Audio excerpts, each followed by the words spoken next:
Hey everybody, it's Michael Pedone with SalesBuzz.com, and I got an email from somebody that had a couple of questions regarding getting a hold of prospects, especially in today's world with COVID and everybody working from home, etc. So one of the questions that they had was about calling and getting calling them on their cell phones because nobody's in the office anymore, and wants me to know what should I do about that. So here's the thing: prior to COVID, I was really against calling cell phones. Like I wouldn't have appreciated it, right, myself. Things have changed quickly. Now, the thing is with cell phones, most people, if they're still working from remote, right, a lot of them have their office numbers being redirected, especially if they use something like Ring Central or Grasshopper or things of that nature. They're using those online VoIP scenarios where they can actually have it transferred right through their cell phone. I know on my cell phone, I have the actual Ring Central app. Things go right through there.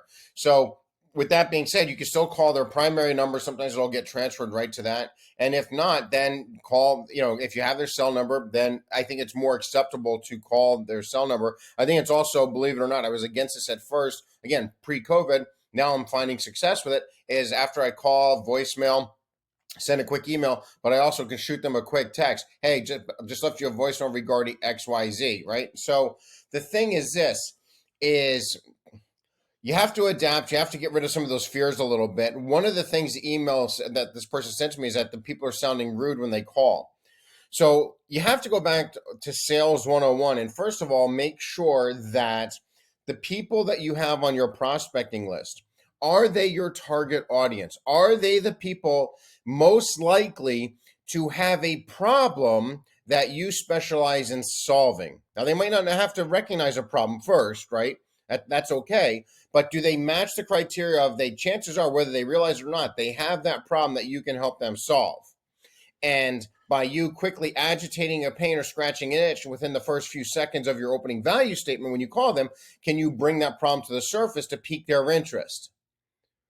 That's the first step I guess maybe the first step would be that you're going to have to believe in yourself. Then you have to believe in your product, your service, right? And then you have to make sure you have the right list if you really want to get technical about it. But with that being said, you want to make sure you have the right targeted list. Listen, if you're going to go bass fishing, you want largemouth bass, you got to make sure you're not fishing in a salt lake, right? Where there's no, does that make sense? So you have to know who your target audience is and build that list first. I've shared this story in the past, but there was one time when I started at a new organization, the VP of sales, who happened to be my sales manager at the time as well. He was a VP of the whole section, but he took me under his wing, and I was directly under him. He was a top sales rep before he moved up to the chain. And one of the things he said he wanted me to do is, because I was chomping at the bit, I wanted to get on the phone the first day. He wouldn't let me. He says, you're going to take the whole week of, this is who our target audience is, and I want you to prospect and build your list of anywhere from 200 to 400 prospects that match this criteria. And then you start your calling. Now, I happen to get it done within, actually Wednesday afternoon is when I started my first calls. I got it done 2.5 days.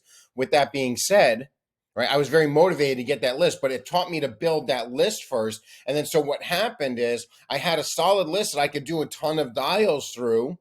And then let's say, like as an example, every Friday morning I would come in, and anybody that I either closed won or closed lost, whatever that number was, I made sure I came in early on a Friday to prospect, to replenish the ones that either bought or died.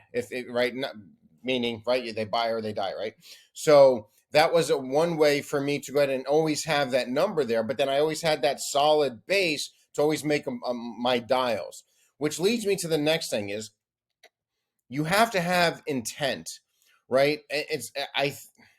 I feel like a lot of sales organizations today, they give you the playbook. They say you have to contact them this amount of times, and you just follow the system, whether it's like a Sales Loft or a Vanilla Soft or an outreach program or any of those types of programs where they have those long cadences and they automatically tell you when to do next, et cetera. You're just kind of like a robot going through it, right? Sure, and if they're helpful, that's fine. But I'm also noticing that a lot of salespeople, they just go, oh, okay, well, if I just do this and I just follow this plan, I should hit my numbers. But the problem is they're just going through the motions, right? So it's like, and I used this example the other day. I'm in Florida. We have Disney over in Orlando. If you're a character, if you're going to be Donald Duck, Mickey Mouse, Goofy, whatever the hell you're going to be, right? And you put that uniform on, you step out. Just because you have the uniform on, you step out in front of the crowd, you still have to act the part. And so I'm just using that as an analogy or an example that every time you pick up the phone, the intent has to be there. Now, maybe it was a little easier for me because I've always been a straight commission sales rep. So what that meant was if I didn't put ink on the board, I didn't get a paycheck at the end of the week. My family didn't eat. So my motivation level was super high. I understand a lot of people, I'm a dying breed, right? There's not a lot of people that work straight commission these days. They have a lot of them have a base salary to where they're fine with the base salary. And with that being said, if that's making you in your comfort zone, fine. But I would really strongly suggest you look at some of your future goals that you want to achieve, because man, if you're in sales, you could literally live like a rock star when you master this stuff. It's not that money buys happiness, money buys options and freedom, right? And one of the things I love about sales is, one, the more people you help, the more money you make, but then there's no glass ceiling. So with that being said, you really got to look into yourself and go, am I in the right job? Do I believe with what I'm providing? And do you want to make a lot of money helping a lot of people? And if so, you can't just go through the motions. You have to have your intent level up. You have to, for me, every sales call, like my life depended on it. My family's livelihood depended on it. It was no joke, right? So now, with that being said, I also had to learn how to temper that to where I didn't sound desperate, but my energy level was up. It wasn't a false or a fake energy level, but I had intent. Like I wanted to get a hold of this guy or this girl, right? Or whatever. And so with that being said, you have to make sure your intent is up. Now, your number of attempts, when you build a solid lead list and you're going through them, you have to know what to say. One of the messages in the email that they said is that they're not getting voicemails return, not getting emails return. When they get them on the phone, they sound annoyed. Your message is probably off, and or how you're saying it, right? So you can't just go ahead and email somebody and say, hey, we do this, can we schedule a call? You have to learn how to agitate a pain, scratch an itch. And by the way, if you're mass emailing, I know it's super popular. Listen, I've tried it myself. You're going to get better results when you're doing your outreach calls, because you want to interrupt people. You want to catch them. You want to get them on the phone. You want to break that pattern, but then you have to know exactly what to say to pique their interest in the first few seconds to where their guard goes down and their ears are up. And as a matter of fact, I have a lot of you that follow me know that I have a paid sales training course that goes through this whole thing. The very first course is for free.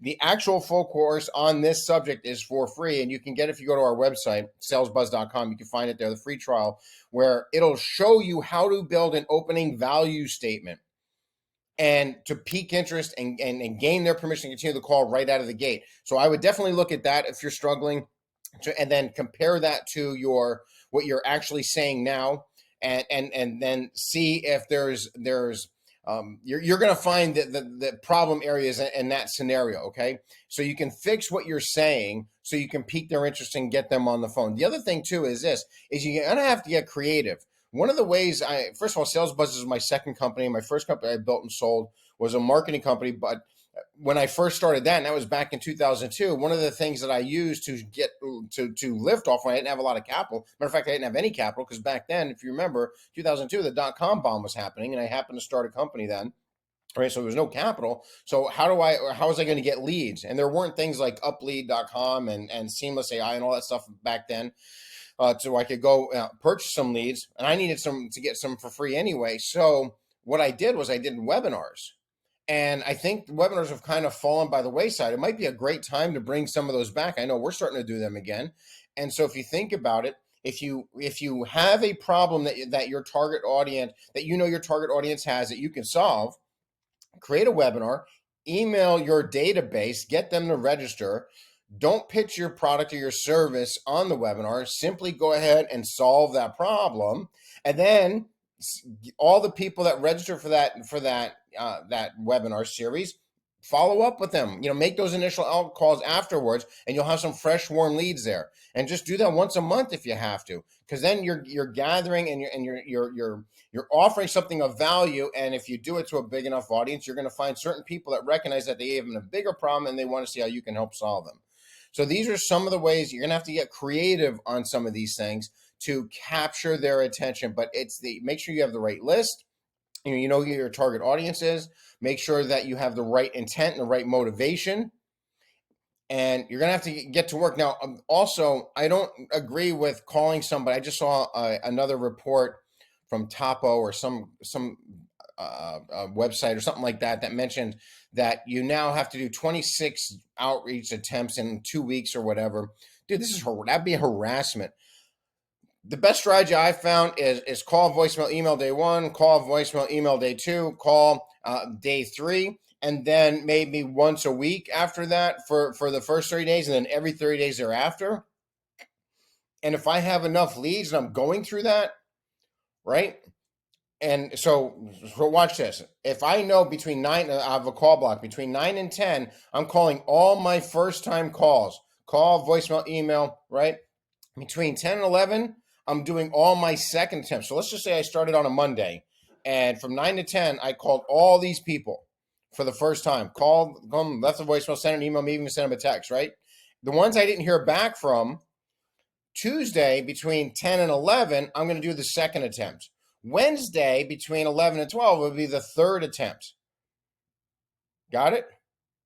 Monday, Tuesday, Wednesday, right? So Monday first, Tuesday the second, Wednesdays between 11 and 12 is the third, right? Now, eventually on Fridays from 1 to 2, it might be all the 4th, 5th, 6th attempts or whatever from like maybe 30 days ago, or once a week, right? However you want to work it. My point is, you're going to have to make dials. You can't just sit around and hope that, if I follow this plan, I should be hitting my numbers. It just, you have to have a plan, but you have to work the plan. Have a plan, work your plan. That's really simple. And you have to have that little extra level of intent. You got to get creative. It's not going to be easy. It's going to be a lot easier than digging ditches for a living out in the heat, right? But you're inside, you're working, you're on the phone. It's not just going to be easy. You're not going to make 100 grand or 200 grand selling by phone. In a cushy scenario. You're going to have to work. You got to put in the energy. And I hope you found some tips in here that'll help you overcome some of the challenges that you have. All right. If you have any other questions, just reach out to me. You can go to LinkedIn, find me, Michael Pedone on LinkedIn, or go to salesbuzz.com. Hit us up on the contact us. Be more than happy to help you. Thanks.